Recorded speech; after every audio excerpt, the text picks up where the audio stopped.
Right up front on India Tonight, this major boost coming through for the agricultural sector. The government has gone ahead and approved projects worth nearly 14,000 crore rupees. There are 7 projects in all, and those include the much anticipated Digital Agriculture Mission. It will include the development of an agri stack to serve as a comprehensive database. This will happen through detailed records of farmers. There will be reports on land usage, on crop patterns as well as a part of this digital push. Listen in to what we got from the Agri Minister, Ashwini Vaishnaw, at the end of the Union Cabinet meeting. Digital Agriculture Mission basically जो DPI का structure है, digital public infrastructure का structure है, उसी आधार पे agriculture के लिए इसका डेवलपमेंट किया जा रहा है. कुछ अच्छे पायलट प्रोजेक्ट्स हुए हैं, बहुत अच्छी सक्सेस मिली है. उसके आधार पे आज digital agriculture mission 2817 crore rupees की टोटल इन्वेस्टमेंट से ये बनेगा.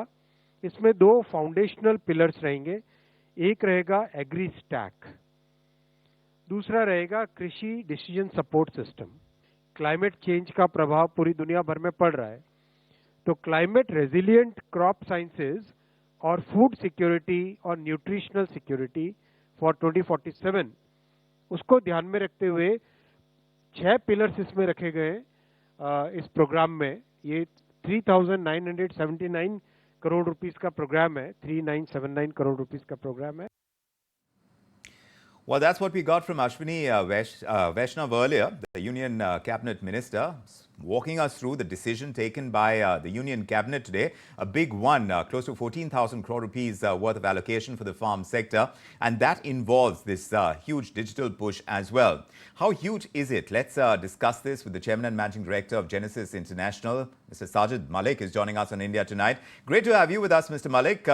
You just heard Mr. Vaishnaw speak as part of this digital agriculture mission. They're building the agri stack. It will involve elements like there will be an Aadhaar-like unique ID for farmers. There will be a registry of crops sown every season. There will be geo-referenced village mapping. And also there's going to be a digital general crop estimation survey, Mr. Malik. I know some of these pilot projects have been running. They've been running in UP and Maharashtra, Gujarat, Haryana, Punjab, Tamil Nadu. But tell me, in your understanding of how this works, how easy do you reckon it will be to get this kind of digital infrastructure up and running and for the benefits to start accruing to the various stakeholders in the farm sector? Right. So I think that this is a fantastic beginning to the usage of geospatial technology. And I think that this is such a well thought through initiative. I saw the term DAM, Digital Agriculture Mission, and it reminds me of the earlier, the term which was coined, which was JAM, which was Jandan, Aadhaar, and mobile, as to how the confluence of these three actually made a huge social inclusion possible amongst a certain constituency of our nation. And I think that this particular digitization boost for the agriculture sector, which really involves taking this kind of geodata, which is basically farmer data, land record data, as well as crop data, is going to have a very virtuous cycle in terms of helping the farmer community in improving its own yields, as well as being in a position to have a better decision in terms of what kind of crops to lay, or even in the event of any damage, helping the crop insurance sector. So I think that this is a exciting beginning. It's very much possible that these technologies can be put to use. In fact, I'm glad that they are finally being put to use. As you know, that there was a geospatial policy which came out a couple of years ago. Yes, indeed. And as a result of that, there's been a lot of but there has been a delay, Mr. Malik, isn't it? This kind of technology usage, when you talk about geospatial intelligence and our ability to be able to use it, that has been in the pipeline, but it has been delayed. You are absolutely correct. And, so therefore, this particular announcement is, something which was long overdue. And I'm glad that it's happening now, because it's also in line with several other policy decisions that this government seems to be taking in terms of usage of geospatial technologies for solving the country's problems and for the need for better, infrastructure planning. So, for example, our company has been working on the New India Map Stack, which is essentially exactly the same thing. How do you get disparate sources of data, put them together so that in a position that the end stakeholders are in a position to benefit? So we launched, for example, the National Digital Twin, which is largely focused on the urban areas, but it essentially does the same thing. It really digitizes all the underlying, attribute data, Yes. brings it all together, attaches temporal or probe data along with Yes. it, which is what the Agri Stack would be doing. Correct. In a manner that it helps the, in this specific So this case, coming the together farmers of technology is an important piece, but for the farm sector, this could have been used much more as far as our entire lineage is concerned of growth in the agricultural sector, the potential that it always held. Perhaps some would say and argue that we have taken our time to reach this space, considering our technology prowess as well. Joining in on this discussion is Vijay Sardana. He's an Agri Businesses Expert, and it's always a pleasure talking to you, Mr. Sardana. Welcome to the show. You tell us, from your understanding, I want to ask you if this plan that you see for the agriculture sector within Modi 3.0, is it part of that 100-day plan? Or do you think it's a response to the economic survey this year, which said that the overall economy is going to suffer if agriculture is not given weightage like we do for manufacturing and services? Or do you think it's a more political discussion ahead of the assembly elections? What do you think it is? See, if you ask me, this is all of them, and even much more than that. See, without food, you can't survive. Yes. Agriculture gives raw material to 5,000 types of industries. You talk about exports, about agro-based exports, you have to improve the productivity in agriculture. You are talking about sustainability and bioresources. You have to improve the productivity of agriculture sector. You're talking about biodegradable pollution control. You need agriculture and a better agriculture. See, what is important in the whole thing is that, see, information, thankfully, information management, there are large number of startups working on it. I'm not worried about whether Government of India additional contribution in the form of a digital revolution is going to make any significant improvement in productivity. I doubt, honestly. This is definitely going to improve, but the fact Mr. Sardana, why do you doubt it? That's what I'm coming to that. I doubt because, see, even if you tell a farmer that, see, your yield is low, where are the good quality seeds? Even if you are telling a farmer that there is an insect attack, where are the good quality pesticides? Point here comes up is that we had a soil health card. And from last 10 years, we are talking about it, at least from 8 years. If you pick up the Government of India data itself, the productivity in most of the crops are stagnant, marginally increasing, marginally. And even after all that increase, we are still half or 1/5 of the world performance. Look at the Government of India own data. Are you saying that by the introduction of this kind of technology, by this kind of data, something, yes, that we understand could have happened much more in the past, but even if it happens now, you don't think it's going to significantly increase the income of farmers, which is the primary objective of this government? See, if I tell you one simple thing that you come to me and I'll do a X-ray for you or ECG for you or CT scan for you and I'll give you the report. And there is no medicine, no doctor to advise, what you will do with that report? Will that report change anything on ground or whether that report improves your health? No. What I'm trying to say is that this is an initiative, but is a half initiative. I will be very happy if Government of India and the same scheme must have announced that wherever we will do the digital survey, we will ensure that seed replacement rate must increase to 50%. We will ensure that quality pesticides, adulteration-free seeds and pesticides are available. Right. So you need that is what is going you need to back up whatever is thrown up by all this technological research, all the data that you get, with the availability of the right kind of seeds, the right kind of technology as well, to be able to put into the farm sector. Mr. Malik, do you agree with that?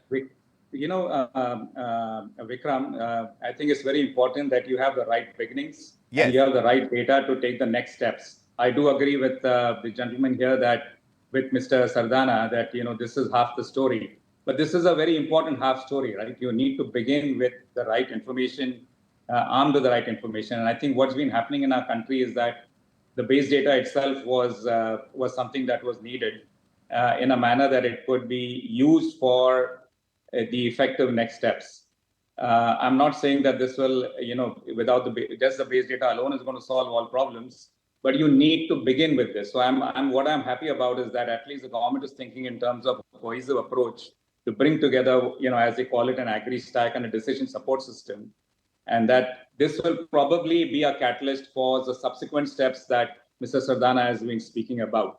I don't think that, even the subsequent steps would be, Yes. It's a chicken and egg situation, in the sense that what would you do even if you had the ability to do all that Mr. Sardana said, yes, but you did not have the right data or the right information to take those But in the meantime, Mr. Malik, you tell me. Yes. Our country has suffered in many areas with the same reason that we've been suboptimally allocating resources. Certainly.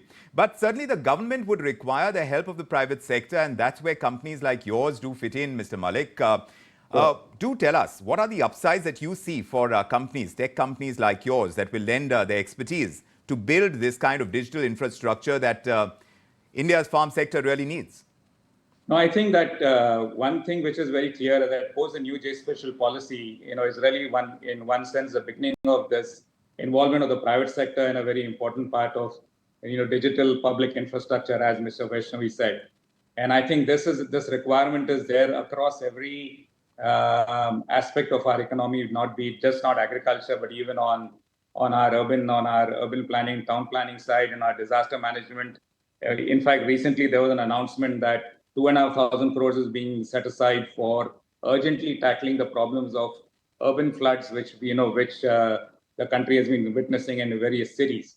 So clearly, there is a problem out there, and now there are technologies and companies like us who are trying to solve that problem.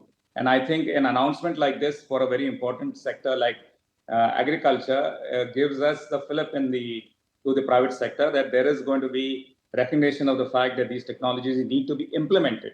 We all knew at an academic level that these things could be done. But now I think the rubber is meeting the road, as you said, Vikram. Right. This had to be done a long time ago. At least now there is a beginning being made. There is a beginning right now. But I want to take a step back and ask Mr. Sardana. Mr. Sardana, do you sense there is a trust deficit between the government and farmers, and perhaps political consensus needs to be built by the government with farmers and the opposition to bring in the next green revolution? See, all depends upon the outcome, whatever you do. Mr. Malik was mentioning about the technology. I can tell you today, we all talk about Make in India. I have seen fantastic technology developed for dairy sector by Indian startups. Still, cooperatives are recommending imported machines. Why? If we are talking about Make in India, we want to increase the digitization of India. 1/5 the price of the equipment available in India, designed and developed by Indian companies in IT sectors, with all blockchain and best of the technologies available.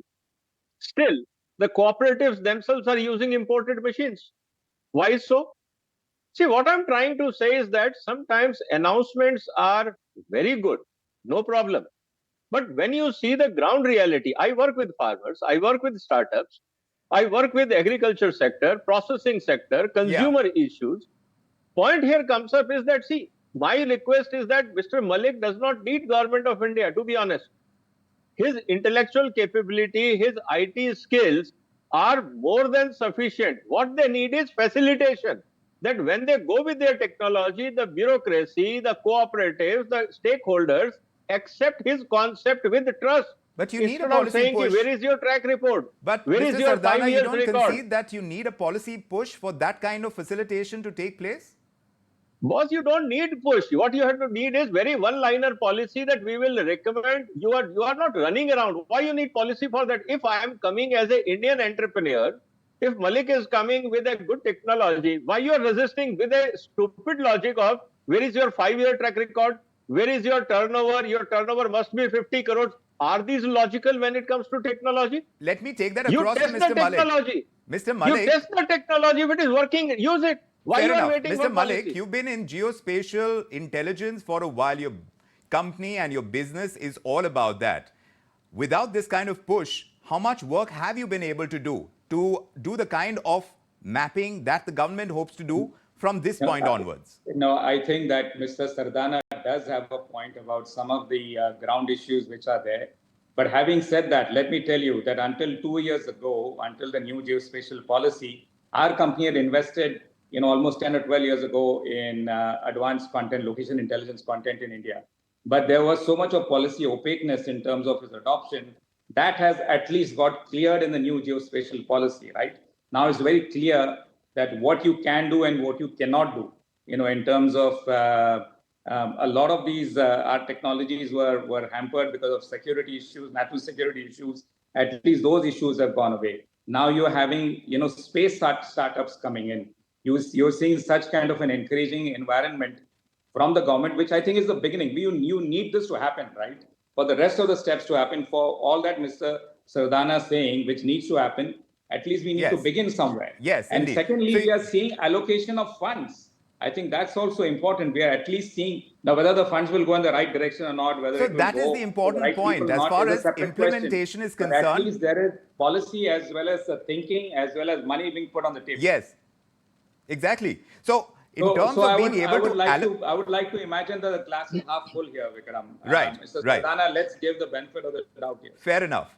But in the meantime, Let's begin somewhere. yes, we have to begin somewhere. We are starting right now. But the point remains that the farm sector is something that the Indian economy has relied on for a very long time. Mr. Sardana, is this all about course correction? Because Modi 3.0 now is putting that much more emphasis on solidifying farm output. What is that all about? Is this about some sort of recalibration, as it were, in terms of being able to say that our farm sector remains as important as manufacturing, as our services sector? See, farm sector is more important than any other sector. First thing. Second, we are not doing because we have suddenly realized that there is a eureka movement. We are forced into a corner, and we have to change agriculture. Otherwise, you will have a serious political crisis in this country. Let me give you a few examples. You have banned export of wheat. You have banned export of paddy, means rice. You have banned exports of onion. You are importing 70% of edible oil. You are importing pulses to stabilize your prices. Where is the food in this country? Point is that if you are still sleeping, there will be a time after 3 years that you will have to deal with every crisis in every crop every day. That is the crisis today. We don't have enough food. Let me give you a simple reason. India's agricultural land is about 140 million hectares. Our population is 1,440 million. It means 10 people are surviving on 1 hectare. For 365 days, they have to take out all their foods, feed for their livestock, for their cotton, rubber, spices, tea, coffee, timber, you name it. Can you survive 365 days in a sustainable manner, 10 people on 1 hectare for all their requirements? Not possible. So you're saying that That is we why don't... today we are cornered because of ignorance of agriculture sector and sensible policies. So are you Today, saying that we don't have the food security that we deserve? We don't have. That is my concern. Mr. Malik, do you agree that we don't have the food security and we need this kind of technology now more than any later? Yeah, I would imagine that, Mr. Sardana, that at least this agri-stack or decision support system would help in that direction, isn't it? At least it brings about things in a transparent manner. It brings about at least a larger set of stakeholders to understand the ground reality. I mean, there may be experts who may be understanding this, but maybe this helps in evangelizing the problem to a larger scale. How dire is the need? How dire is the need to kind of get this actioned? We sometimes see satellite imagery, of, before and after, or we understand deforestation, or we understand crop patterns. These things at least bring about a consciousness. And perhaps what Mr. Sardana is very rightfully saying, this may help escalate some of the issues that he's referring to. Well, we'll see exactly how much is achieved through that. And as far as food security is concerned, it has always been top of mind. But when you see this kind of push, it really brings in focus, like both of you are indicating, about the need for us to give our farm sector the due that it deserves. We will keep tracking this. Vijay Sardana, Mr. Sajid Malik, thank you very much for joining us with your perspective on India Tonight. If you like this video, then like, share and subscribe to ET Now.